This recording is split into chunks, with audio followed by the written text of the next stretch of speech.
Still trying to resolve.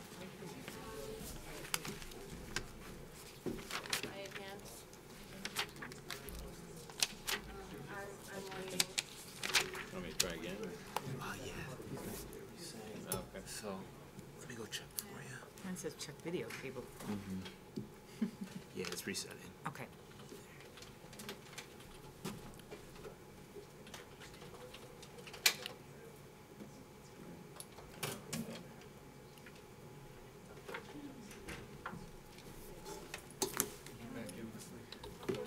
I'm giving it a try. You're down.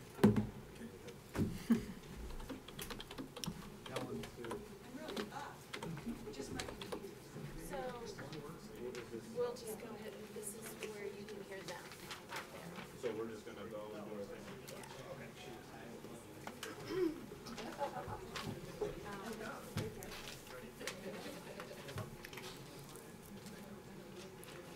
Well, mine's doing something different now.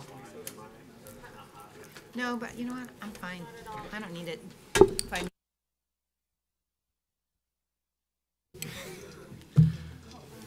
You want water, Jenny? No, I'm good.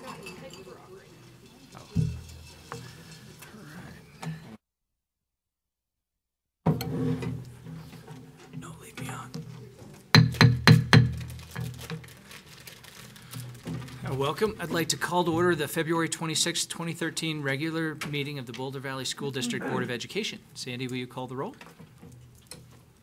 Albright. Here. Belleville. Benford.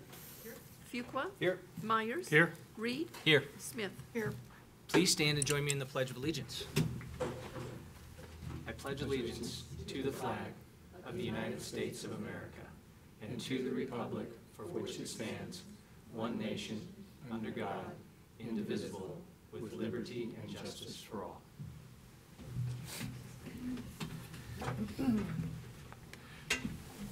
I'd like to remind all who have gathered here tonight, the vision of the Boulder Valley School District is to graduate students in the new century who have the knowledge, skills, and personal characteristics that will make this world a safer, more thoughtful, and more inclusive place in which to live. I'll start with our first agenda item, the superintendent's report. Dr. Messenger. Good evening, members of the board. President Reed, I will start my comments this evening by giving a brief update on our work on legislative issues. We continue to monitor bills that reflect our platform as a school district, and Briggs Gamblin provides to you and many others a weekly update on bills that we're monitoring or providing input into. Probably still the most significant piece of legislation we're working on is around the School Finance Act. We have reviewed the 140-some page bill draft, and we are working with Senator Johnson's staff to gain a deeper understanding of some of the issues that might be unique to Boulder Valley, and we'll continue that work. This week, we anticipate they will release the data that reflects the what we call the numbers that will show what the per school district allocation will be, with the assumption that this bill passes the legislature and the voters approve $1 billion of additional revenue. So obviously once we receive that information, we will communicate that to you and to other interested parties, because I know there's quite a bit of interest around this. On Thursday of this week, there will be a technical assistance group meeting. This is a group that's gathered through the course of the development of this legislation, other stakeholders and interested parties, educators and beyond. So there will be an update for that group, and also we'll be meeting with the Colorado Association of School Executives Legislative Committee, which is reviewing all legislation, and specific to this case, has not taken a position on this proposed School Finance Act. I anticipate after they had a chance to work on it a bit more and get input from their membership, they may do that later in the session, but we'll continue to have input with that group. So that's our work around legislative issues. I just want to give a couple other updates. Last week I attended the American Association of School Administrators Conference. It's the national conference of my peers. It was an excellent opportunity to connect with superintendents from around the country. A couple of presentations that were particularly keynotes. Jim Collins' work on, he's the author of Good to Great, and talked specifically about social services and how some of his philosophies apply. And so it was an engaging talk. And then also Linda Darling Hammond, who's professor from Stanford, who's nationally known for her work over the years, presented in particular interest on this presentation. I've heard Dr. Linda Darling-Hammond present before, but she talked about value-added measures as it relates to teacher performance. So, as you know, under Senate Bill 191, one dimension of that is how we might use student performance data to help inform us around a teacher's performance. So it was very interesting to hear her share research on that and talk about some opportunities there, but also some risk associated with that. So a very interesting talk. And then also in attendance at the conference were Dr. Jonathan Dings and Dr. Deirdre Pelch. They were a part of a Closing Achievement Gap grant that we applied for a year ago through AASA, and they've been working over the last year with peer districts around the country, and so they presented at the national conference last week, and so it was great to have them do that, and it's a network of districts that we can continue to work with going forward. So last evening was our first community engagement session. Thanks for those of you who were there with us. I would just have to say, if we can do that well in all of our community engagement sessions, it'll be a huge success. We had a great turnout of engaging people who engaged us on a number of topics, and Briggs and team and several of us were there, that staff who gathered that and charted that information. So you'll get a packet, of course, of all of the feedback we received from each of the community engagement sessions, and also what we receive online or other ways. So that'll all come to you late March, early April. So a good evening last evening, and we have another session on Thursday in Broomfield. So hopefully we'll have a good attendance at that. Well, I know some of you will be there at that session. I have joined the Public Education and Business Coalition Board of Directors. Boulder Valley has not participated with this group for a number of years. There's been a seat available. So I serve as an ex officio member of that board. This is a gathering of folks who are the business community in the Denver metro area and school districts, Littleton, Jeffco, Denver, Aurora, Boulder Valley, as school districts, plus a number of business leaders. So you might be familiar with their annual luncheon they have each April. So we'll be in attendance at that again this year, and I will serve on that board. So I just wanted to give you an update on that. And then you may know this, but I just want to remind you the town hall meeting on school finance that's hosted by Senator Matt Jones and Representative Foote will be held tomorrow evening at the Louisville Library starting at 6 p.m. Bill Sutter, Leslie Stafford, and I, as staff, will attend that. We also have a district parent council meeting tomorrow evening, so we'll do both. We will make our way back and finish with DPC, because we also had scheduled that to take a look at legislative issues in school finance, and they just happen to be scheduled the same evening. So if you have interest and want to drop in tomorrow evening at the Louisville Library, City Library, that starts at 6 p.m. And we attended a community or a town hall meeting hosted by Senator Jones and Representative Foote last month on mental health. Really great turnout, a big room full of folks, and we did participate in that as well. To give an update on work that we do, but a number of agencies reported, and it was an active conversation. So I appreciate our representatives reaching out to their communities and hosting such events. So anyway, that concludes my report. President Reed, I'd be glad to answer any questions from members of the board. I think we're good. Thank you, Dr. Messenger.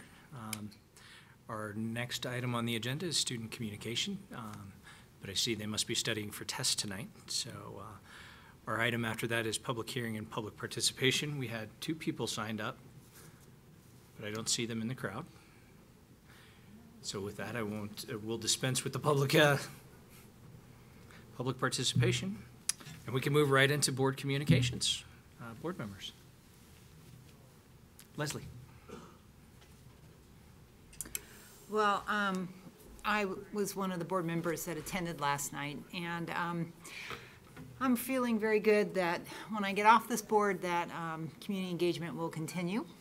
It's very exciting to see what a really terrific turnout we had. And we had Intercambio host last night, as well as, oh, I don't know how many years ago now it was, 3 years ago or so, when we first did this. And I just have to say thank you so much to Lee Shanis and Intercambio, because you know, I talked to Lee and I said, do you know every single person here? And he said, I know all but one. And so he really is a great partner for us, to work with us. I think we had roughly 25 Spanish-speaking parents. We had some kids. We had some community members. And it was interesting because some of the things that came up several years ago were the same things that came up last night.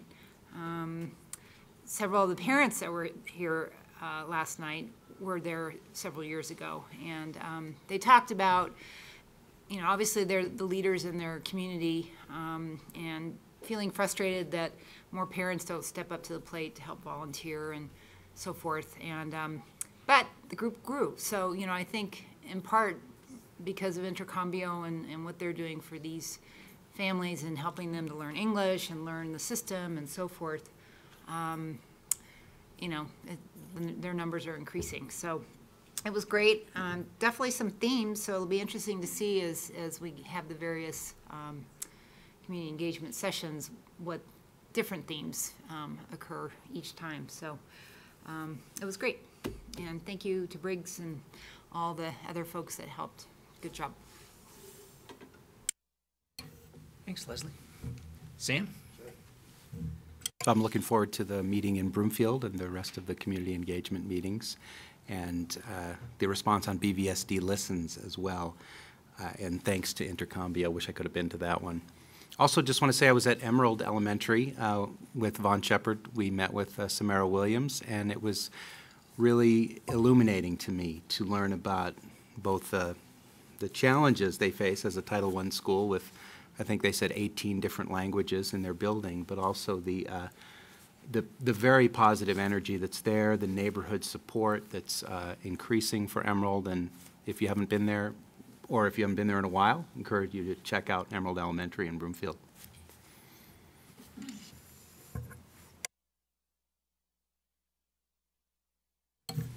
Thanks, Sam. Lori? Thanks. A couple of us went to the CASB conference a couple of weeks ago, and it was a terrific conference to talk about judicial issues that are important for school boards to think about how we can do a better job, both in terms of talking about the school finance bill, but also some of the other things, just about governance, and to think about a chance to kind of reflect on how we act as school board members and what our role is. And it was, I thought it was a terrific conference. And last night, I also went with Leslie and Shelley and Bruce to the Intercambio. And what really struck me about the discussion was the consistency of issues that we've heard before, that they continue to be issues that we need to keep as a forefront. A parent involvement of transportation issues, the importance of bilingual education, bully prevention, and some of those issues that are real personal to families. And for me, it was real instructive to hear again of what the issues are that we're talking about, in addition to what our goals are. I mean, how we want to go forward. But I thought it was a good discussion. And I also thought Lee did a terrific job of bringing everybody together. So that's it. Thanks. Thanks. Okay. My comments were just going to be around looking forward to this community engagement process. I think that's one of the best times to be on the board, is to get to sit back and listen to what people think of what we're doing and what we can do better. So I'd encourage anyone to come to a session if they have time, go online if they have time, send emails if they have time. We want your feedback. So that would end board communications, and it is not 6:30 yet, and our public speakers have come, and so we'll go back to the public participation part of the meeting, and I will read our boilerplate. The board recognizes the value of public comment on issues related to the operation of schools. To ensure that our meeting is conducted in an orderly manner, we ask that persons who address the board confine your comments to matters that are germane to the business of a school district.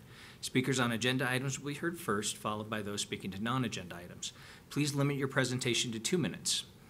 Recognize that students often attend or view our meetings. Speakers' remarks, therefore, should be suitable for an audience that includes kindergarten through 12th grade students. The board president may interrupt, warn, or terminate a participant statement that is unrelated to the business of the school district or inappropriate for K-12 students. We have a lighting system on the podium, which will turn green when you have your 2 minutes, and they'll start. It'll turn yellow at 30 seconds, and it will turn red and give a slight beep when your time is up. And tonight we have 2 speakers, and so they're going to be pooling their time for 4 minutes. And so public speaking for Summer and Lauren Harding. And I'm not going to, if Summer, you can pronounce your last name when you come to there. It's Cinsagalli. Thank you. You're welcome. You just go here? Yes. Okay, so my name is Summer Cinsagalli, and this is Lauren Harding. We are students from CU Boulder, and we're in an internship called Coperg Energy Service Corps. And our main goal is to educate the community, so that includes not only our campus, but also the surrounding communities around Boulder, including Longmont and Lafayette, about how we can stay sustainable and convert our energy use from non-renewable energy sources to renewable energy sources. Because the fact of the matter is, in Boulder right now, or in Colorado actually, we use 85% of our energy is from non-renewable sources. So we want to get the message out and inspire people to live sustainably. And one of the ways that we're promoting this is through an assembly that we've called Earth Week Assembly. All right, so this upcoming April from the 22nd through the 26th, we'll be hosting Earth Week Education Week. And with this, we'll be traveling to Boulder and the surrounding areas and hosting assemblies to teach kids about energy efficiency, consumption, and the way it's affecting our environment today.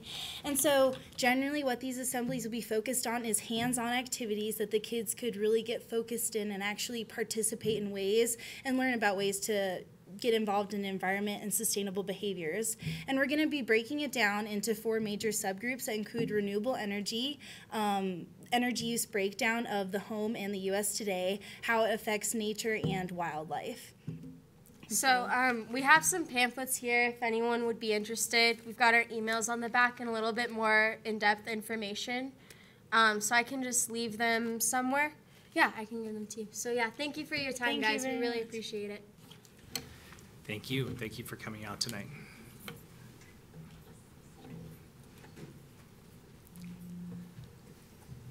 Okay.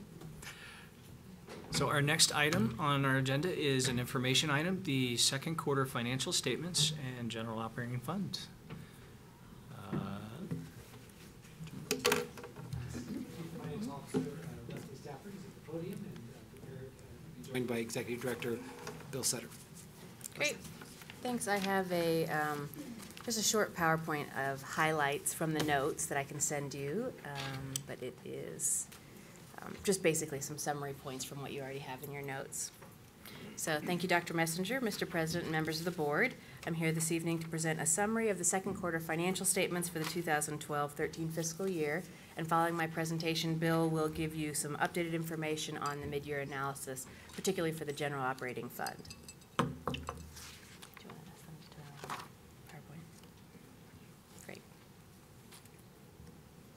I presented this same second quarter financial statement information to the district's audit committee last week in much more detail, and yesterday we met with BBEA's leadership and presented the same information to them. This evening I'll review the results of operations for the general operating fund and a few highlights from some of our other funds. Results of operations for the first half of the year for the general operating fund show revenue collections as a percent of budget are very similar to last year, right around 17%. Additionally, total revenue is up just right around $550,000 for the year. There's just a few variances that are worth noting. One is there was an expected slight decrease in the current and election property tax collections, and that's based on the 2012 levy collection rates. We talked about that a little bit at first quarter. We'll make that up, and then once the 2013 levies start coming in, we should have no problem making that revenue up. There's also been significant increases in specific ownership tax collections. We're up now 11% from our low in 2009, 2010, so that will have significant increases for us for this year. And then also some increases in the School Finance Act funding, but that's due simply to a shift in the assigned local and state shares.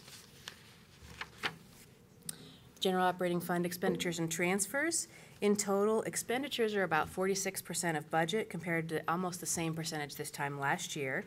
And with the corresponding increase in the budget for expenses and transfers, we have increases of about $800,000 when you combine those two together.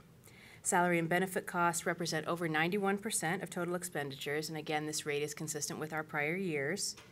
But for the second half of the year, we do expect the compensation-related expenditures will go up a little bit, and that's due mainly to three things. One is the second year of the implementation of the BVEA salary schedule, any year-end leave payouts, and then the 0.9% PERA increase went into effect in January. Bill will go into some detail on that in a moment. So for the ending balance for the year, based on the current mid-year projections, the fund is expected to end the year with an estimated balance of about $6 million net of all the budgeted reserves. That does include the $2.6 million that we budgeted for the ending balance, with a variance of about $3.4 million. And again, Bill will discuss those variances in more detail in a moment. For other funds, there's a few funds worth noting some details. For community schools, revenue was up about $300,000 this year, and that's due to increases in enrollment in both kindergarten enrichment and lifelong learning, and also the school-age care programs. And so that fund is actually expected to have more of an ending fund balance than even budgeted by year end.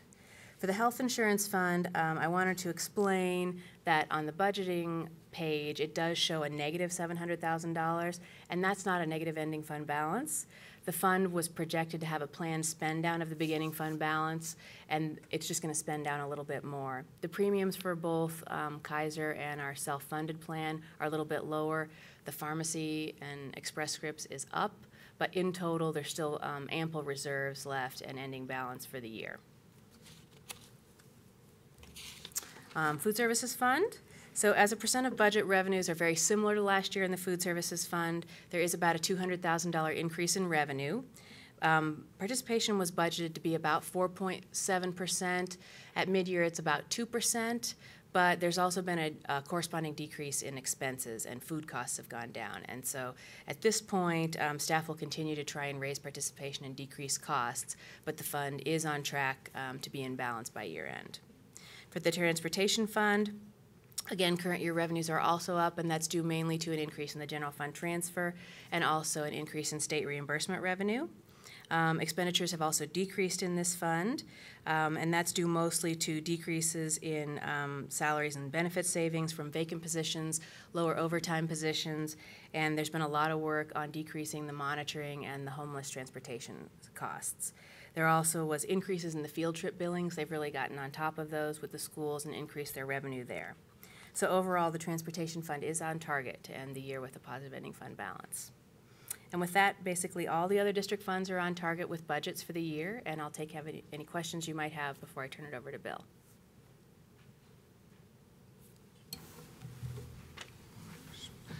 Thank you, Leslie. Okay.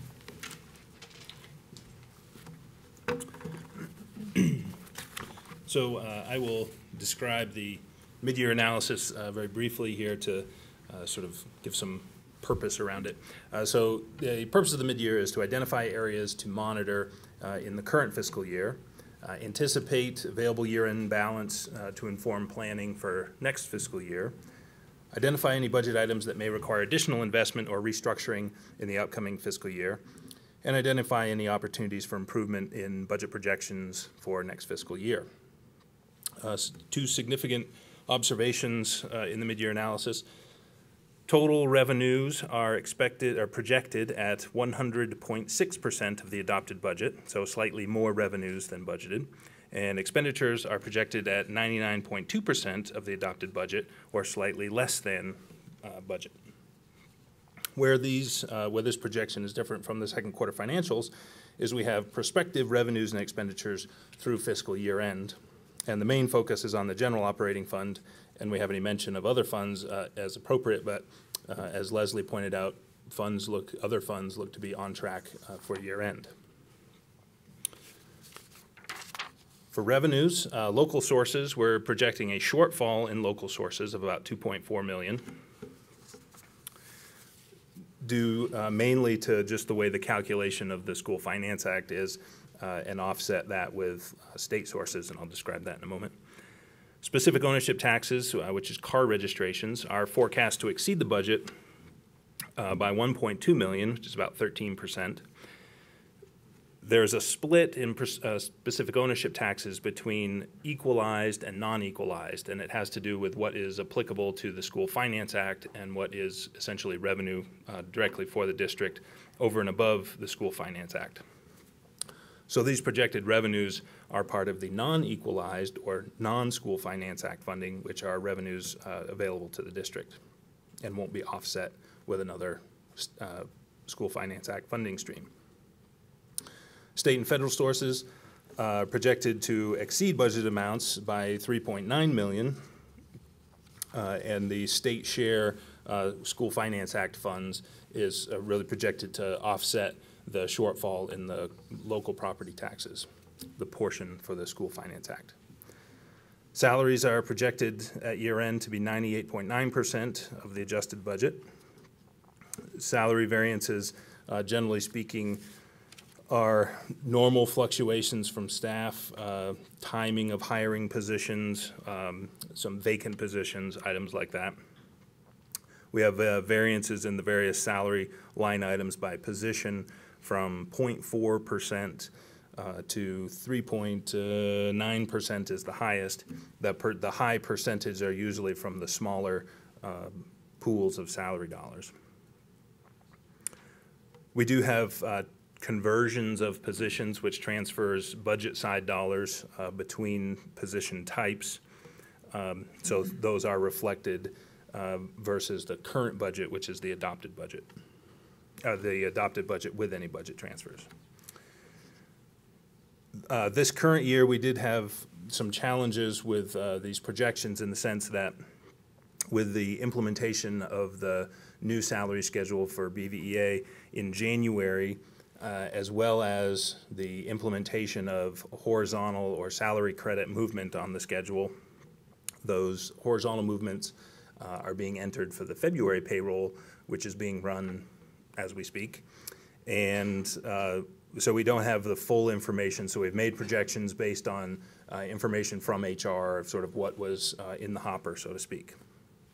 Benefits, the underspending in benefits is largely due to the projected underspending in salaries because of the variable benefits like PERA, which is a % of salary. So if we underspend that, then we underspend benefits. For non-personnel, these are generally operational expenditure budgets. We do assume to fully expend them by year end. This allows for schools and departments to manage their budgets at the site level through the fiscal year end, and typically unspent operational dollars will be carried forward in the next fiscal year. Things like the school resource allocation at the school level, textbooks, operating funds for departments, equipment, things like that. For purchase services, there are two items of note. $75,000 related to maintenance cost, and $100,000 for out-of-district costs for special ed students. And no major variances on supplies, equipment, or other uses of funds. Transfers and reserves also expected to be on target and on budget. So we have a positive variance of $3.4 million projected overall for the general operating fund. That's $1.5 million in revenue and $1.9 million in underspending expenditure budgets. So we did have a budgeted ending fund balance in the revised budget of $2.6 million. So when you combine those two together, we have about $6 million projected to be available for next year as needed. So with that, I'll answer any questions. Thank you. And board members, comments? Leslie? I have a question about the out-of-district services. Typically, how many students do we budget for each year? And I know that it can get pretty expensive per student. For our district, we don't necessarily budget for a number of students. There's sort of a pool of resources that are available, and then that, again, it can fluctuate depending on who those students are. We have been working to bring more of those students back into the services within the district. So I don't know what the Halcyon or right, or services at schools, okay. Center-based programs and things. Thank you. Lori? I had a question about food services, Leslie, when you were talking about it. There's a sentence in here about the RTD EcoPass program with food. Like, could you explain that? Right, as they put together the EcoPass program, they gave away coupons to employees for different vendors around the area. And one of the coupon packets they got were 10 free lunches, I think, for each employee who bought an EcoPass. Oh, I see. And so that's revenue that's coming into the fund from those EcoPass. Okay, thanks.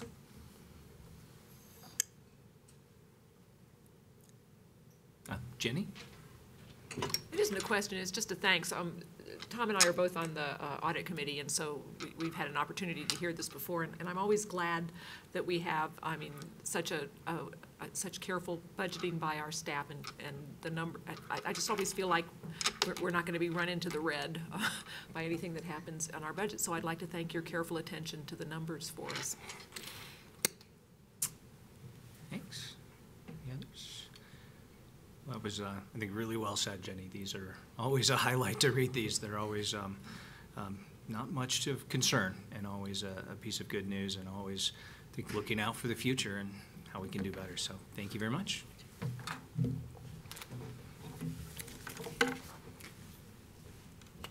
Our next item tonight is the consent grouping, which tonight consists of personnel items and approval of minutes.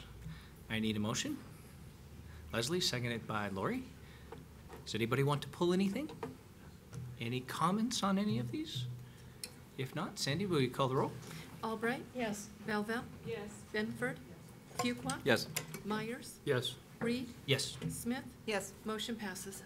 Thank you, Sandy. Our next item is an action item tonight, the adoption of recommended mathematics core instructional materials. So we did have a presentation on this last night, or last time. I believe it was attached to our agenda, but this is the part where we're continuing board discussion on this, as well as potentially adopting these tonight. So with that, I would like to throw it open for board discussion. Shelley. Yes, as you know, I've been asking some questions regarding the need to do a district-wide adoption of math materials, given the uncertainty that the materials we're adopting will result in the achievement gains that we want. So the concern I want everyone to know is not about the work that the selection committee has done, which I think was hard work and well done. It's more a reflection on the risk that we would take with any materials adoption that we would do district-wide without knowing exactly what the outcome is going to be. So I'd like to restate my questions and hopefully get clearer about the answers. My first question is, why would we not consider piloting these materials in a select number of schools and seeing what kind of results we would get for a year or so, and compare those results with results of existing materials that schools are using throughout the district, and see if we're getting the results that we would like, and then make a decision about district-wide adoption of those materials. And in addition to that question, I'm also wondering why we wouldn't, just given the newness of Connected Math 3, the middle school materials, why we wouldn't just delay adoption of that for a year and use our current CMP2 materials for that duration until CMP3 has been field tested. So those are my questions. Oh. Thank you, Sandy. And thank you, Shelley. I need a motion so we can discuss this. Jenny, seconded by Lori. Thank you. Board members, any additional comments or questions? Yeah, I guess I'd like to understand why that piloting has not been considered, or maybe has been considered. I know where I work, we have a number of things where we have to roll out new processes or activities. And almost without exception, anything new that we roll out, if we haven't piloted, there's a lot of issues with it. There's a lot of costs, a lot of confusion. And over the years, the things that we have rolled out and after piloting, much smoother, much easier, much better. And so given that the core content standards are new and publishers are still trying to catch up and they admit that they don't have the final versions yet and they are catching up, it almost would seem prudent that we would pilot these. I mean, we're talking about an 8-year replacement cycle here. So whatever we get, we're going to have to live with for 8 years. And if it's not, the best, well, we're going to be spending more money. And I don't, it's not that like Shelley, I don't have any concerns with our committees and people who have looked at this.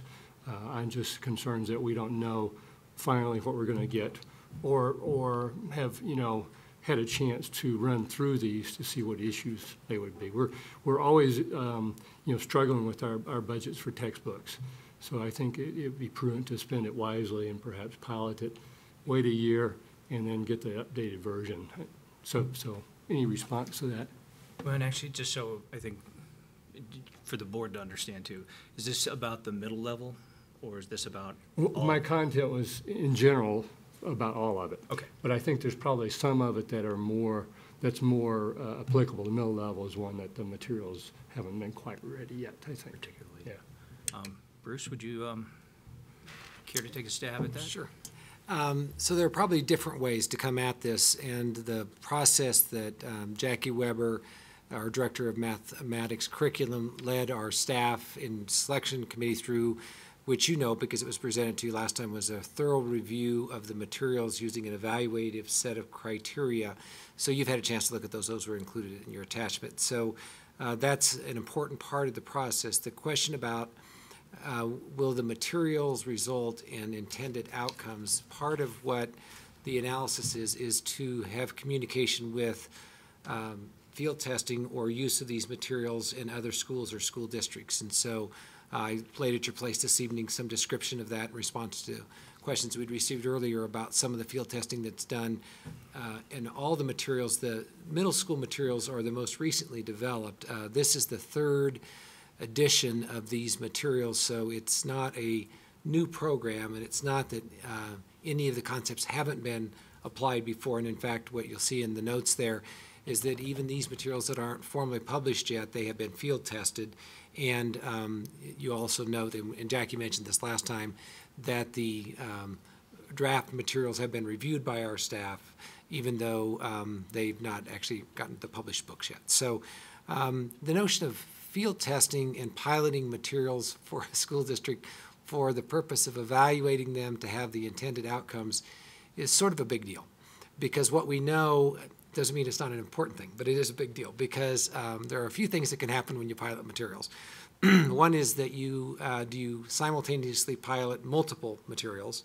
And if so, and eliminate some of those materials, there are issues around a halo effect that can occur with any piloted materials that might create a false impression that may not be sustainable over time. So there is just science behind that. That would be something we'd consider. The other would be the question about what other variables could affect the outcome of the use of those materials. Teacher quality, instructional methodologies, then the research model around do we have an objective, comprehensive measure that would be able to answer that. So as you know, we are in transition with our state assessment. We will be using the TCAP this spring, which all middle school mathematics students will participate in. But very soon we'll be transitioning to a new state assessment. So theoretically, we could see outcomes on a state assessment that are positive or not as a result of this materials, only to then have a new state assessment that are based on the core curriculum or the core curriculum standards, which is what we're trying to select materials for. So I guess the long and the short of that is that to have an effective assessment in place to answer that question isn't likely to occur in the short term. So we evaluated the materials based on the alignment of the design around the Common Core standards and also the guidance that printed or textbook materials will give for instructional practices. clearly the difference in the classroom is a result of the quality of the teacher in combination with quality materials. So I'm not saying that's impossible to do. It has not been the practice of this district to field test, evaluate pilot materials before adoptions come forward. I think we recognize that we will learn from the materials as we implement them, and we'll make refinements with those, and also training will occur. For the full implementation of any of these materials will take several years. It isn't something that happens immediately. The training program will take place starting this summer if the board approves the adoption of the materials, and then we will continue training over time, not just training around the materials, but also continuing to improve our instructional practices, which we would do with any adopted series. So Tom, I don't know if that answers the question, but the evaluation that the teachers that serve on these selection committees have gone through, looking at multiple lenses to look at these materials. Our practice has not been to field test pilot materials and evaluate them prior to adoption. I mean that's not what we set out from the beginning when we started this process. So to do that, we probably would really need to restart the review and evaluation of the process. It's just not the process we used. Okay, thank you, Dr. Messenger. Does anybody else have any other questions or comments? And then Tom does have a follow-up, which let's get it in now. Yeah, okay. And then go to Sam. Yeah, I wasn't really talking about field testing per se. We've got a group of people and staff that have studied this pretty hard, and they have a recommendation. So it's not going back and evaluating multiple ones anymore. It's taking the existing one, since its maturity is somewhat in question, and just piloting that for a year and giving that feedback, evaluating, and allow them to catch up before we maybe purchase that. I mean, there are a number of different scenarios. For example, it seems like we're a little more comfortable with the elementary education materials. Go ahead and move those forward, pilot the middle school, and then we'd be ready the following year then implement the middle school should, we see that pilot go well, and also maybe get the updated additions that have had a chance to catch up. So that would be one particular scenario that I might suggest. So that's what I was saying, not field test everything. Okay. Yeah. Thanks. Sam? Is the kind of pilot Tom just suggested done in other districts? I'm sorry. Jim, do you want me to? Yes, please. I would guess, so I think the answer to the question is yes. I would say any possible scenario you could probably think of happens in other districts. I will tell you, so there's just different ways to come at that. I think that, again, we set this up to review and evaluate the materials, and probably the difference between the elementary and the middle school is that the elementary edition, which is a different publisher, has been in place for several years. A neighboring district to the north, Longmont, has been using that, obviously a good resource for us. We've communicated extensively with them. So again, the middle school materials is not a new published materials. It's a revision of an existing one, and which we have experience with. So, I think it's just what level of confidence that we have that this will fulfill our expectations going forward. And I guess all I can say is that by bringing this recommendation forward and visiting with Jackie, and some of what she shared that I placed on your table tonight, is our staff has continued to review these materials, being that they're the most recent to be published, and we're still confident that these are appropriate. Could we consider another scenario? Absolutely. And we could consider several scenarios.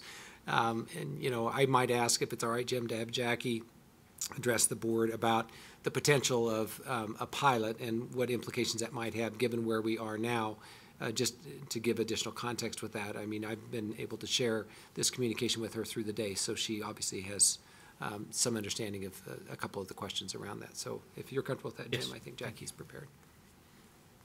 Thank you. I'm happy to address this. We could certainly look at doing a pilot of these materials as they are developed. One consideration I think we should look at is that there is a lot of momentum, a lot of excitement around getting these new materials and the professional development that goes with them. And I wouldn't want to lose that excitement from the teachers by kind of putting it off another year. I think if we structured a pilot correctly and communicated clearly, we could I think we could manage to do a pilot and to do the things that you're asking us to do. But I would be concerned around just for that level of trust around, well, they said we'd get these materials this year and we didn't. And I would be a little concerned around that and would want to carefully craft some language around it to make sure that teachers understood why that decision had been made and why we wanted to take a year to look at them. But I think we could establish a pilot the way you've questioned it, yeah. Could I, Jackie, would you mind just elaborating a bit on the professional development piece? Because I would assume that if we were to adopt, well, but let's talk about middle level materials, the planned professional development would be for all instructional staff who would teach those materials. The same thing we'd have to do with the pilot group of educators, I assume, and then we need to come back the next year and train again the next cohort group that would do the full implementation. I mean, I just want to make sure I have that right. That's correct. I would not want to do a pilot of the materials without doing the full professional development for those teachers who are taking on the pilot. And therefore, that would require that we repeat that professional development for the pilot group and then again the next year for the rest of the district. Thanks, Jackie. Thank you. I believe that was helpful. I'm going to go Jenny and then Leslie. So, two things. First of all, I think the board in earlier discussions when we were talking about the new mathematics curriculum, had assigned some urgency to getting the new materials in place and getting that done as soon as possible. And in fact, our discussions around budget have been how can we possibly, can we find the money to buy materials for everyone this coming up year? So I feel like I'm not sure what's changed, why that would have changed. I still feel like it'd be important to get the materials in place. The other comment I'd like to make has to do with the need, I think we know that if we keep doing the same thing we're doing now, we're going to get the same results, and that there's some need to get different results in our mathematics instruction, particularly in our secondary education, or the secondary schools, the middle school through high school. And it's not that the materials are important, but they don't teach the mathematics. It's the teachers who teach the mathematics. And so, but we need to have the materials to support those teachers in teaching the mathematics. And I think the really important thing that I'm really concerned about is the delay in professional development, because I think that what's really going to make a difference is a change in the way teachers instruct mathematics. And we can do that with, I think there are probably a number of curriculums out there we could do that with. It's just picking one and sticking with it and having it be consistent throughout our school districts so that the teachers have the materials they need. I really like the rubric that the teachers went through to evaluate these materials. I think that's really exciting because I think it showed that there was a broad variety of, pardon me, let me go back. The rubric was a really great rubric. It was a rigorous rubric, and it showed that if teachers used these materials, they would be able to differentiate across a wide variety of student needs. Using these materials, there wouldn't be a need for them to go pulling materials from different places. And again, I'd like to go back to the professional development, which I think we've really underinvested in this district and not done as well as we could. And I'm really excited about the idea of having some materials to use and when teachers, that'll allow us to offer the same professional development to everybody, and it will also allow teachers to work together in a way that they can't when they're using different textbooks, so that they can kind of confer with each other about how did you teach this material? How did you teach this particular problem? Well, and when teachers are all talking about the same thing, it improves their practice. So I think that it's really important for us to go ahead, and I think that the material will help us. It's not going to teach the mathematics itself. It will just enable us to go ahead and make improvements, and I don't see any reason for us to wait a year to improve our mathematics instruction when we can go ahead and do that now. Thank you, Jenny. Leslie? Well, and I just would like to reiterate what Jenny said, because I recall we actually all went into a bit of a panic when we realized that the standards were changing and that the teachers would not have the materials to teach with. And we had originally decided to split it over 2 years, and we said, no, let's do it all together so that the teachers had the material they need to teach to the new standards, because it's not only that, but it's also then our students have to take the TCAPs and do well on those. And I do feel that with this group of people that came together and spent so much time and effort to develop the rubric, which was very complete, as well as go through all the materials, I feel like we would be pulling the rug out from under them when we said that we would be funding all math curriculum materials this year. So I will be voting for this. Thank you. Thank you, Leslie. Lori? Thanks. I was remembering too about last year, and that we've embraced a committee to take a look at all of this. I thought it was a well-formed committee, and I congratulate you, Jackie, and Bruce for putting this together. And people spent a lot of time on it, came together with some recommendations that were well supported. I think I'm not a mathematics teacher or expert, and so I rely on the people who are to say what is it that we need. One thing I do think is that it's important for us not to pick apart a recommendation. I mean, this is a recommendation for K-12, and it feels a little awkward to me to be saying, well, part of it's a good part, but not all of it.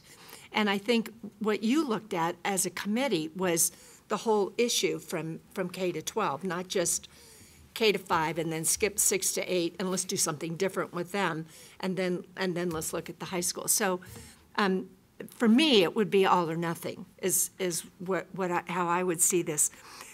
The other thing I'm worried about is this. I'm worried about our board making what I would think would be almost a tentative decision.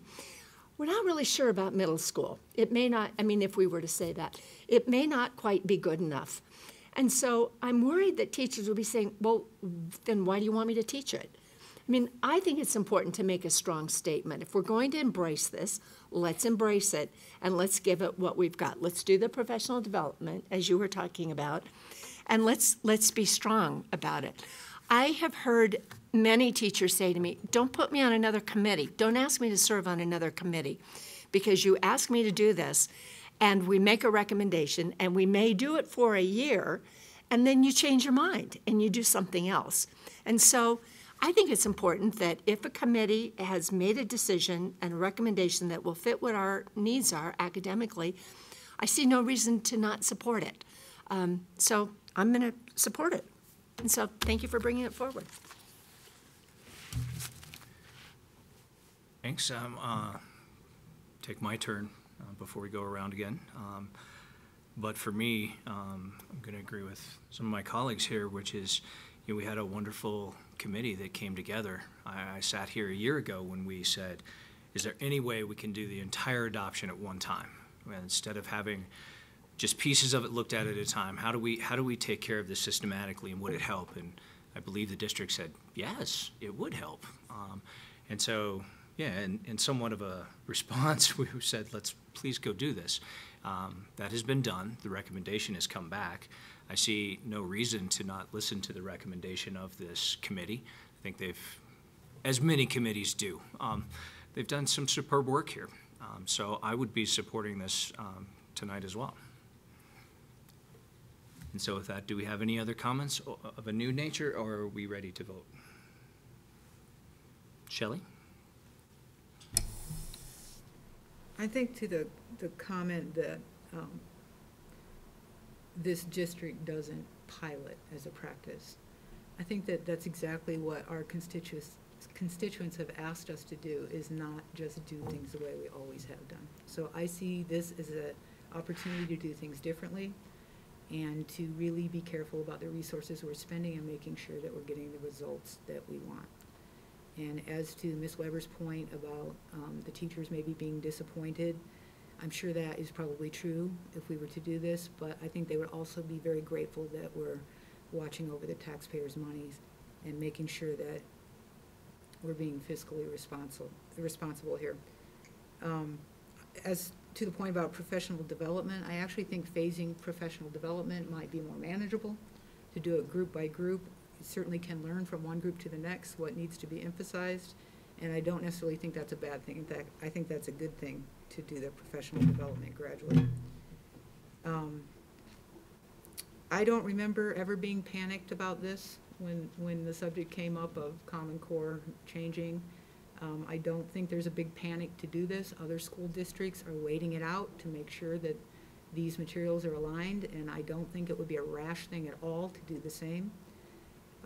And to the point about picking apart this recommendation, I'm absolutely not doing that. It could be that the committee has picked exactly the right materials. I'm just saying that we should be prudent. We're spending $3.3 million, making an 8-year adoption, and I don't see why we need to do this when we can just test gradually what the committee's recommended, and hopefully it will be in perfect alignment and it will get us fantastic results. And I don't see why we can't wait a year to decide if that's actually happening before we invest the last $6 million or $5 million or whatever's left. So to reiterate, this is not anything, you know, to say that this committee has not done their work. They've done hard work and they've done good work. Is not what I'm saying. And I would move to amend this motion. Is there a second? Second.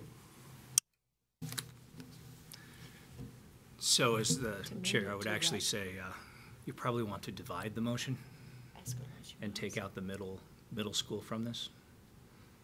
Or whatever her How do you proposal want to is. amend it? I would move to amend the motion to instead for this to be a partial adoption of the math materials so that we can test them on a pilot basis and move to full adoption when we're satisfied that we're getting the results we desire. Okay. Oh, So as I understand it, and let me try and summarize the motion. The motion is to amend the motion in front of us to adopt K through 5 and the high school materials. no, to pilot all the math materials. To pilot all the math materials. That's the motion. Tom, does that still stand the second? Yeah. All right. It has been moved and seconded that we amend the motion. This takes a simple majority to pass. If there's any discussion or if anybody has a question on the motion, but I believe it may be self-explanatory that we pilot these materials for 1 year. Leslie. So I just want to understand what you're thinking about as far as a pilot goes. And Tom, I may not have gotten this correctly when you mentioned it. So the idea would be some subset, and who knows how we would choose this, of teachers would get to pilot the new materials, and then the rest of the teachers would be still teaching with the old materials, which are not aligned with the new Common Core standards. So I think it would be difficult to compare how the one group would do against the other when it's sort of apples and oranges. But am I understanding your pilot idea correctly? Sorry. Yeah, not exactly. I think what I was talking about is we pick a select number of schools, and actually I'd be asking for a recommendation from staff how the best way to implement this is. And so that at a given school, you would be doing a pilot, not you know, among many schools, but at a given school or two. And not necessarily one to compare what we're doing now versus what we're doing then. This is more about, are the materials good enough for us? I have no issue at all. The committee has done a tremendous job evaluating these, and given the choices they have, they made a recommendation that is the best of all the materials. What I'm thinking is it could be better given the way these things are rushed into it and the way the publishers have rushed into it.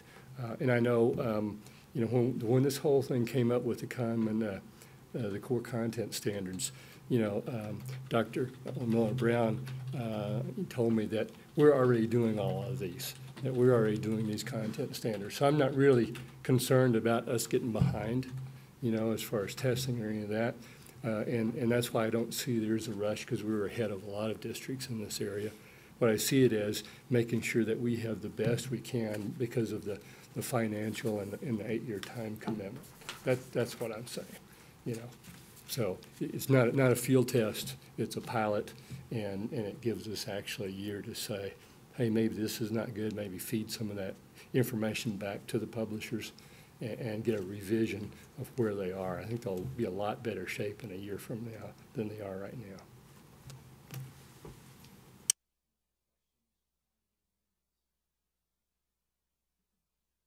Sandy, will you call the vote on the motion to amend the motion? Albright? No. Belleville? No. Benford? Yes. Fuqua? No. Myers? Yes. Reed? No? Smith? No. Motion fails. Thank you. It brings us back to our previous discussion, the motion to adopt all the math materials. Do we have continued discussion or comments on that, or should we try to vote on that as well? Sam? I mean, I was interested in hearing, would we be open to piloting? And I heard that.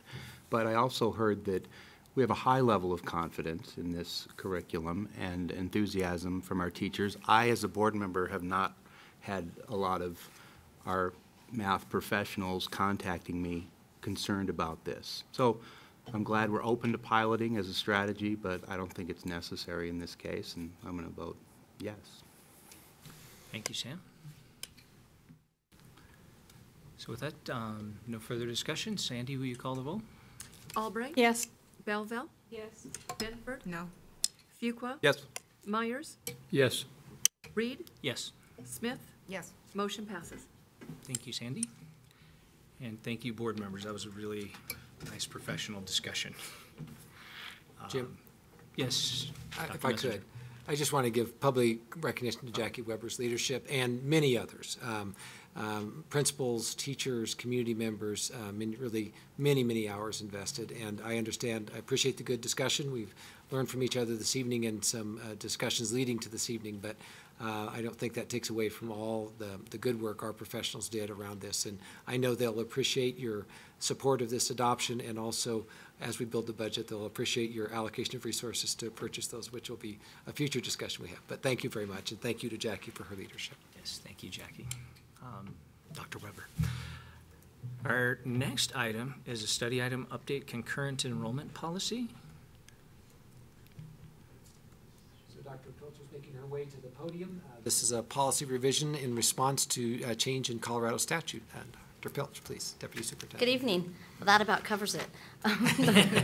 So the change in this policy does two things for us. One, it aligns us with state law, but it also just allowed us to really clean up our paperwork and become more fluid in how we approach making sure that we're getting as many students as we can into college-level courses while they're still in high school.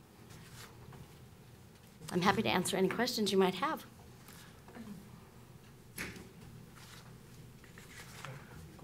Tom? Can you tell me about this law? Is it a recent change, or is it something we just missed over the years? It was a change last summer, about a year ago, last spring. Last spring. Yeah, it was in the last session. And so we've been working all year on what we needed to have in policy in order to do the work we need to do with Front Range Community College and with CU. And so that's what's taken us this long to bring it to you. The major changes in the policy are, first, that we prepay student tuition at the community college rate. And in the past, students went through an extensive application process and a very rigorous process to get a course approved. And then, if it met the guidelines for course approval, then we would approve for them to enroll in the course. They would pay for the course themselves, and we would reimburse if they passed the course. Under the new legislation, if the student does not earn a C or higher in the course, then we would ask that the student reimburse us back the tuition that we have prepaid.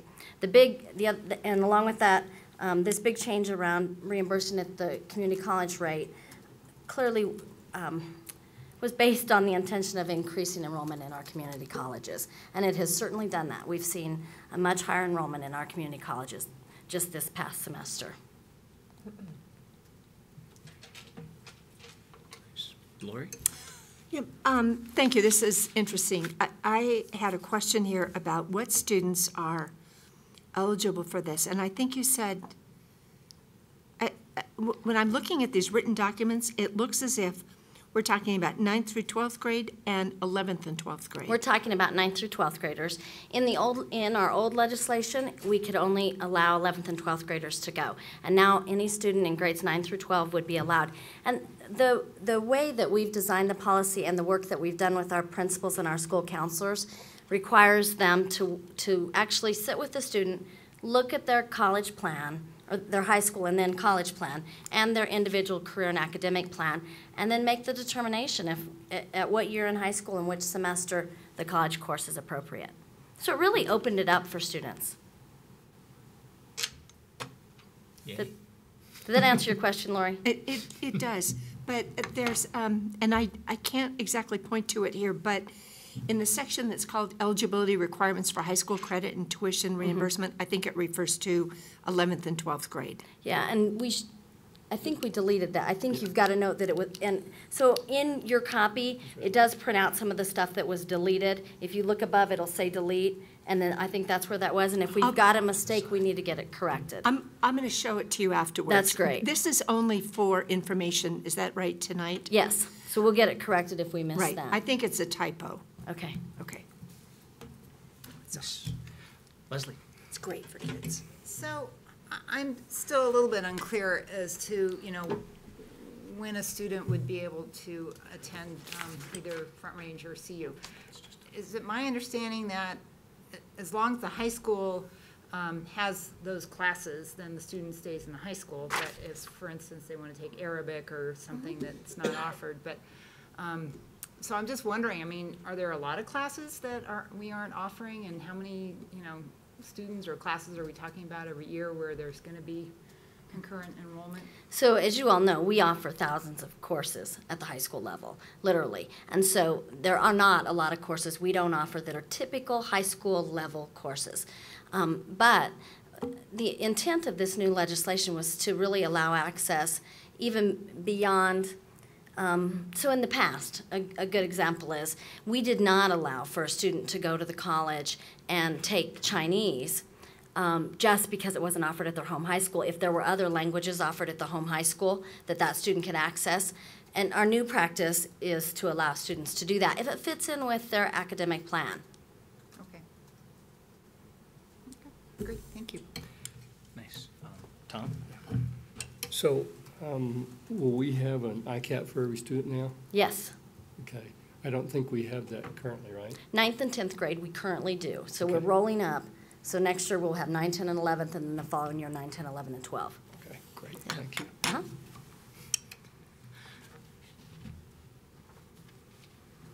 Any further comments or questions from the board?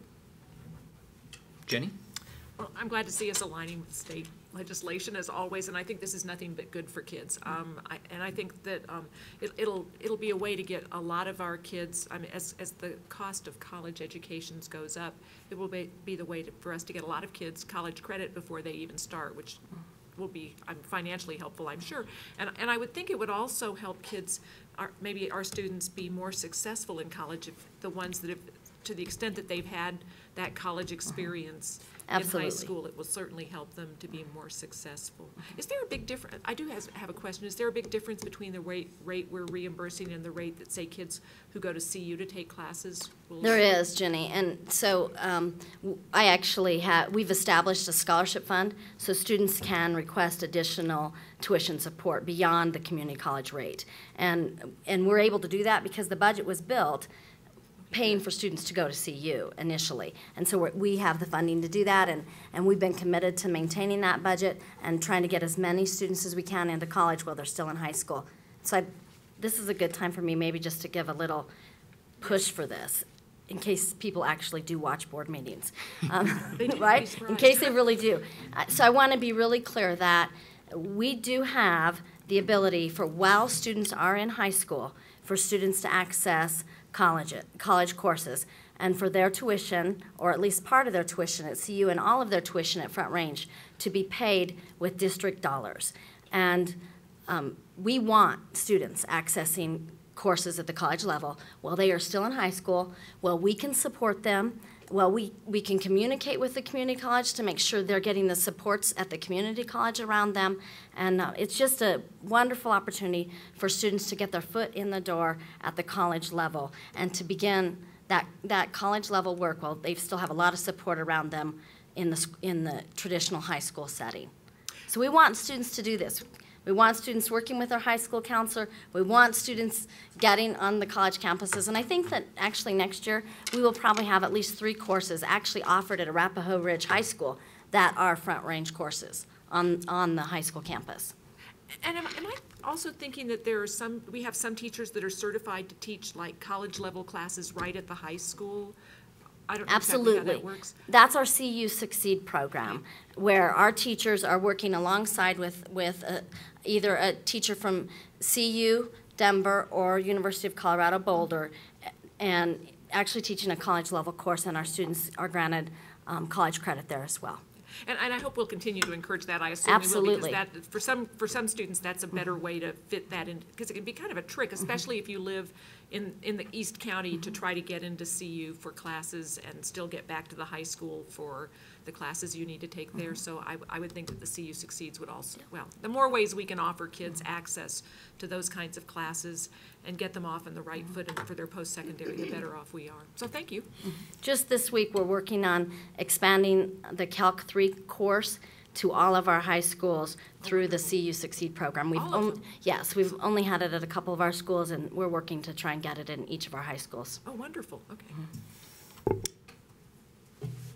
Thanks. Any further comments or questions? Shelley?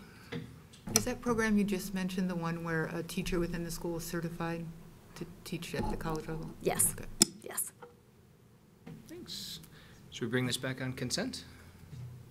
We can always pull it off if we don't want to. Thank you very much, Dr. Pilch. Thank you. Glad we are doing this. Thank you. Brings us to our last item on the agenda, which is agenda setting. Any items board members would like to schedule in the future? Jenny? So I heard something about a presentation that Dr. Pilch and Dr. Dings made recently about closing the achievement gap. Is that something we already heard about? So I would say you probably have heard elements of work that we're doing in the district that they pulled together for this presentation. But we have not formally presented that particular information to the board. We certainly could consider that, or at least make it available to you so that you would have that information. Yeah, so I'd be glad to follow up with Jonathan and Deirdre to see how that format might work best in this context. And part of it was a part of a panel presentation that included other school districts, including neighboring Cherry Creek School District. But let us visit and see what we might be able to pull together that would make sense as a standalone, okay? Thank you. Some nice video footage that Jonathan pulled together of our students in their learning environment, so. I'm all for movies during the day. Thank you. Leslie?